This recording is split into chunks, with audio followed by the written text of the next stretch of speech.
मनीषा किसान रामशरण की बेटी थी। वो भोलापुर गांव में सरकारी स्कूल में पढ़ती थी।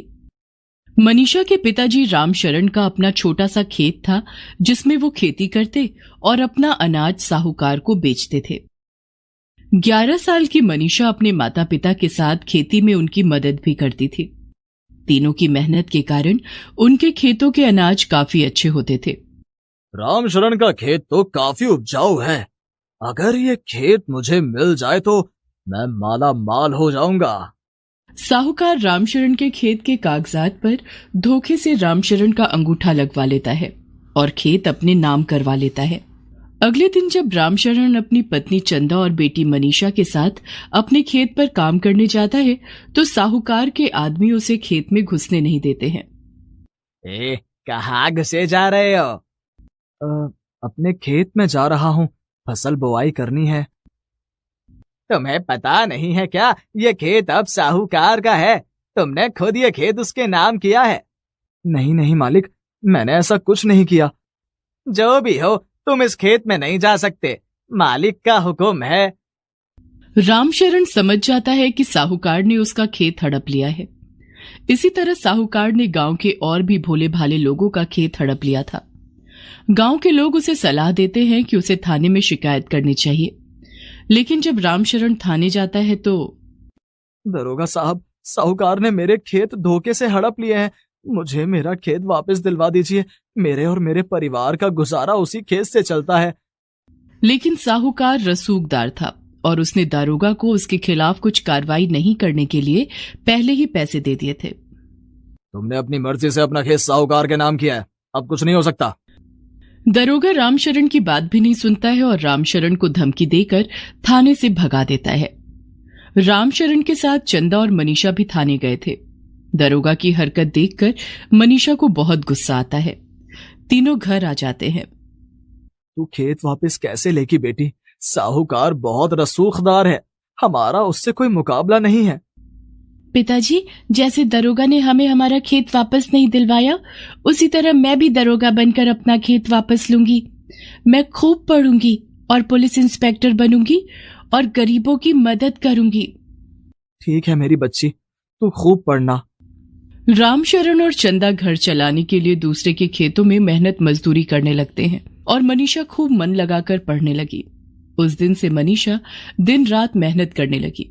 उसकी मेहनत और लगन देखकर रामशरण और चंदा बहुत खुश हो जाते हैं और उसे पढ़ाई के अलावा कभी कोई दूसरा काम करने के लिए नहीं कहते थे। फिर भी स्कूल से आने के बाद मनीषा अपने माता पिता की मदद करने खेतों में जाया करती थी। बेटी, तू घर जाकर पढ़ाई कर, तुझे खेतों में काम करने की जरूरत नहीं है। माँ, मैं काम में आपका और पिताजी का हाथ बटाऊंगी तो हमें ज्यादा पैसे मिलेंगे। वो पैसे मेरी पढ़ाई में काम आएंगे। चंदा, हमारी बेटी बहुत समझदार हो गई है। जो वो करना चाहती है उसे करने दो। चंदा अपने दोनों हाथों से मनीषा की बलाएं लेती है। मेरी बेटी को किसी की नजर ना लगे। खेत में माता पिता का हाथ बटाने के बाद मनीषा घर जाकर पढ़ाई करने लग जाती है। मनीषा पढ़ाई में इतना डूब जाती कि उसे खाने पीने की भी सुध नहीं रहती। मनीषा बेटी, खाना खा ले, सिर्फ पढ़ाई ही करती रहेगी क्या? खाना खाना बहुत जरूरी है। एक बार गांव में सूखा पड़ गया। सूखा पड़ने के कारण खेतों में सिंचाई और बुआई का काम नहीं हो पा रहा था। चंदा, इस साल तो लगता है खेत सूखे ही पड़े रहेंगे। गांव में भयंकर सूखा पड़ गया है। हमारा गुजारा कैसे चलेगा जी? हमारी तो रोजी रोटी ही खेतों में काम करने से मिलती है। फिर मनीषा की पढ़ाई कैसे होगी? माँ, पिताजी, क्यों ना हम शहर चले? वहां हमें कोई ना कोई काम जरूर मिल जाएगा। लेकिन बेटी, बुरे समय में गांव को छोड़कर जाना भी ठीक नहीं है। लेकिन मुखिया जी भी हमारी मदद नहीं कर पा रहे हैं। हम कर्ज में डूब जाएंगे। मनीषा ठीक कह रही है, हमें शहर जाकर काम ढूंढना चाहिए। लेकिन हम शहर में कहाँ रहेंगे? हमारे पास वहां रहने के लिए कोई ठिकाना नहीं है।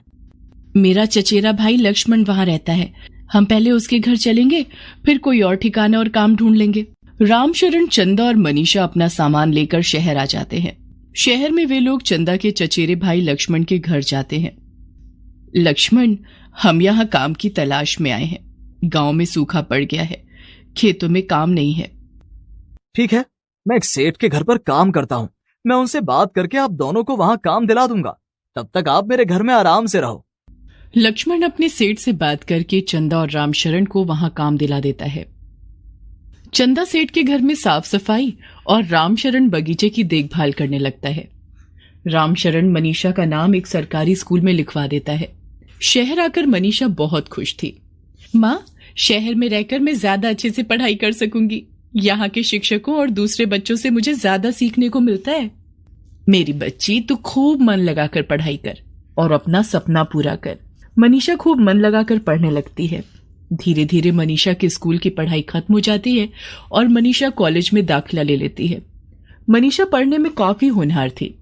शहर आकर उसने इंस्पेक्टर की पढ़ाई और परीक्षा के बारे में पता कर लिया था।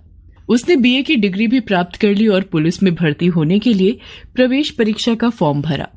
परीक्षा की तैयारी के लिए मनीषा शहर की लाइब्रेरी में जाकर पढ़ाई करती। कुछ दिनों बाद परीक्षा की तारीख भी आ गई। बेटी, दही चीनी खाकर जा, ऐसा करने से सारे काम शुभ होते हैं। अच्छे से परीक्षा देना और बिल्कुल मत घबराना। हाँ।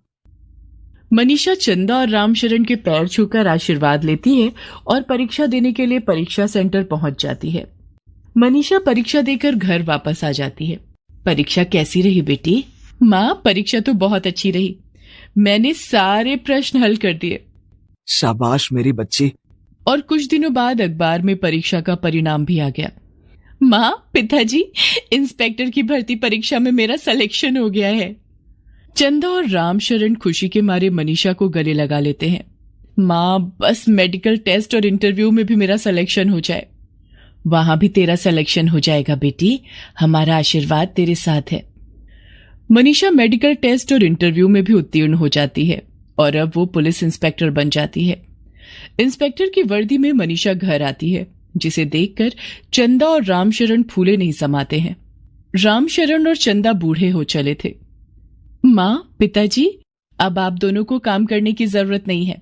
हम अपने गांव चलेंगे और साहूकार से अपनी जमीन वापस लेंगे और उस जमीन पर हम अपने मजदूर रखकर खेती करवाएंगे।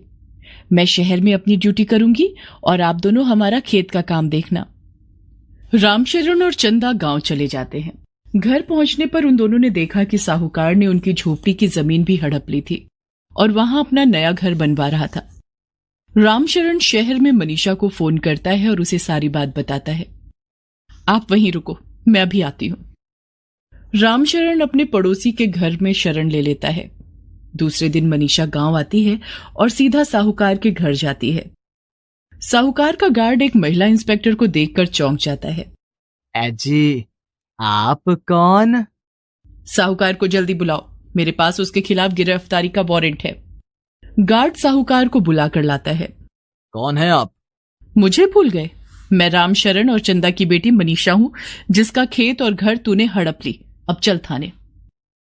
मनीषा साहूकार के हाथ में हथकड़ी लगाकर उसे घसीटते हुए गाड़ी में बैठाती है और उसे थाने ले जाती है। मुझे छोड़ दो, मैं तुम्हारा खेत और जमीन दोनों वापस कर दूंगा। वापस तो तुझे करने ही पड़ेंगे, लेकिन गांव के दूसरे लोगों के खेत और जमीन जो तूने हड़पी है वो सब वापस करने पड़ेंगे, नहीं तो धोखाधड़ी और जालसाजी के केस में तू जेल जाएगा।